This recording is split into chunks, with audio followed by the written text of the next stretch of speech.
Sumainyo ang Panginoon.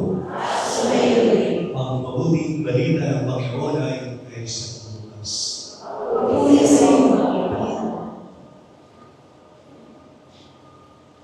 Noong panahong iyon, samantalang dumaragsa ang mga tao, sinabi ni Jesus, napakasama ng langit ito. Naghahanap sila ng palatandaan mula sa langit, subalit walang ipapakita sa kanila, maliban sa palatandaang inilalarawan ng nangyari kay Jonas. Kung paano naging isang palatandaan si Jonas sa mga taga-Nineveh, gayon din naman, magiging isang palatandaan sa langit ito ang anak ng tao. Sa araw ng paghukom, titindig ang reyna ng timog laban sa langit ito at sila'y hahatulan niya ng paparusahan. Sapagkat nanggaling siya sa dulo ng daigdig upang pakinggan ang karunungan ni Solomon. Ngunit higit na lihamak kay Solomon ang naririto. Sa araw ng paghukom ay titindig ang mga taga-Nineveh laban sa langit ito at hahatulan ng paparusahan. Sapagkat nagsisi sila dahil sa pangangalan ni Jonas. Ngunit higit na lihamak kay Jonas ang naririto. Mga kapatid, ang mabuting balita ng Panginoon.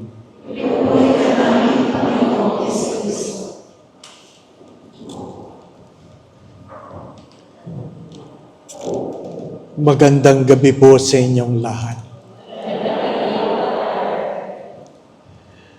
Ano po ba ang palatandaan na mayroon si Jonas na gustong tingnan ng Diyos at ipakita sa mga tao? Dahil ba si Jonas ay nanatili sa sinapupunan ng balyena na 3 araw at 3 gabi, na kung saan ang anak ng tao ay mananatili sa sinapupunan ng lupa ng 3 araw at 3 gabi bago ang kanyang muling pagkabuhay? Ang sagot ay hindi. Ang palatandaan ay ang habag ng Diyos sa gitna ng makasalanang sangkatauhan. Ang habag ng Diyos. The mercy of God. Palagi ko po itong sinasabi. Grace and mercy. What is grace? Grace is enjoying the benefits we do not deserve. Mercy is being spared from the punishment we deserve. Ang biyaya ay pakikinabang sa regalo na kung saan hindi tayo karapat-dapat. Ang habag ay kung saan ipinagkait sa atin ng Diyos ang kaparusahang sa atin ay nararapat. Sino ba sa atin ang hindi nararapat sa kaparusahan? Sino ba sa atin ang hindi nagkakasala? Lahat mayroong pagkakasala. Lahat mayroong pagkukulang. Sabi nga nung nangungumpisal, sabi niya, nahihirapan ako, Father, kasi wala naman akong kasalanan.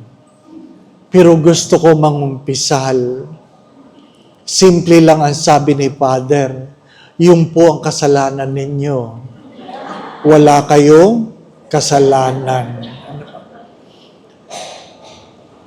Palagi ko po itong kinukwento kasi pag iniimbitahan ako magpakumpisal sa mga bata na mangungumunyon, maghahanda sa unang komunyon, kahit 40 yung nakapila na yan, pagtsatsagaan ko yan.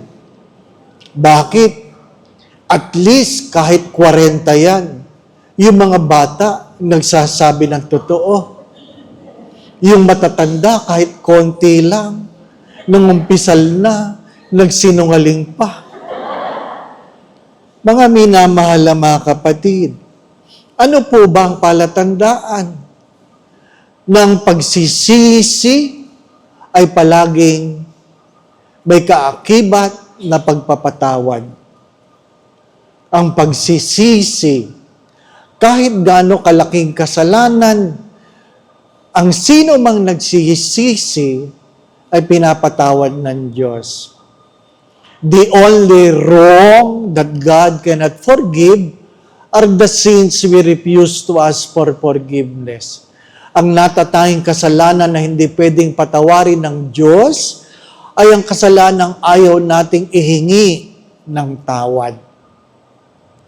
Mga minamahal na mga kapatid, paulit-ulit po ito sa mga pagbasa sa panahon ng Kwaresma.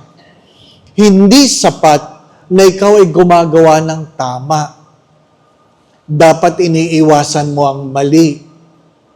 At hindi sapat na mayroong kang pag-amin sa mali. Dapat mayroong pagtalikod sa pagkakamali. Mahalaga po na maintindihan natin na ang natatanging pagkakamali na pwede nating itama ay ang mga pagkakamali na kaya nating aminin. The only wrong we can correct are the wrongs we can accept. Kahit kailan, hindi nyo pwedeng itama ang mga bagay na hindi nyo kayang aminin. Di po ba? Nakita kita sa misa, natutulog ka. Sabi niya, ako? Hindi, Father. Nakapikit lang ako. Sabi ni Father, ano sinabi mo? Ano sinabi ko sa misa? Sabi niya, ay basta maganda. Mga minamahal na mga kapatid, sana po alam natin ang pagkakamali at pagkakasala. Palagi ko itong ginagawa. Palagi ko itong ginagamit na halimbawa. Sapagkat hindi lahat na nagkamali, nagkasala. Pero lahat na nagkasala, nagkamali. Inuulit ko, hindi lahat na nagkamali, nagkasala. Pero lahat na nagkasala, nagkamali. Ang nagkamali ay itinatama, ang nagkasala inihingi ng tawad.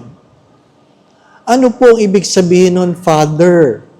Ang simpleng halimbawa, ikaw ay kumuha ng 3-in-1 na kape, at ikaw ay magtitimpla ng kape, pumunta ka sa dispenser, nilagyan mo ng tubig, hinalo mo, hindi mahalo, dahil malamig na tubig ang iyong nailagay.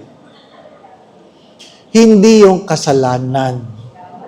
May tawag doon. Hindi po ba, no? Ang tawag po doon ay nagkamali.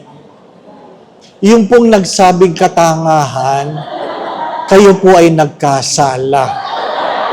Bakit? Mabilis kayong maghusga. Napakabalis.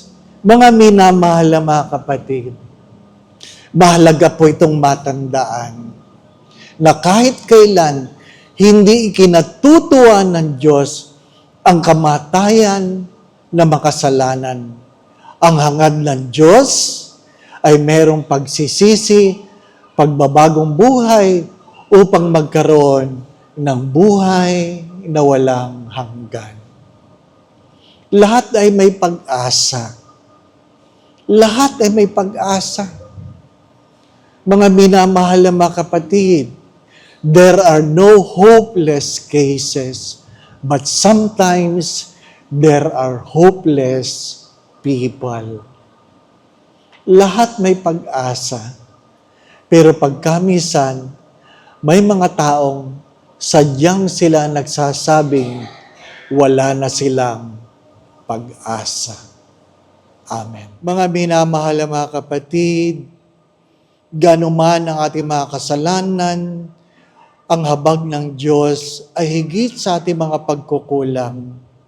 Nag-aantay lamang ang Diyos sa ating mga pagbabalik loob. Sumainyo ang Panginoon at pagpalain kayo ng mapangyarihan Diyos, Ama, Anak, at Espiritu Santo. Naihandog na natin ang Santa Misa, patuloy nating mahalin at paglingkuran ang Diyos. Salamat sa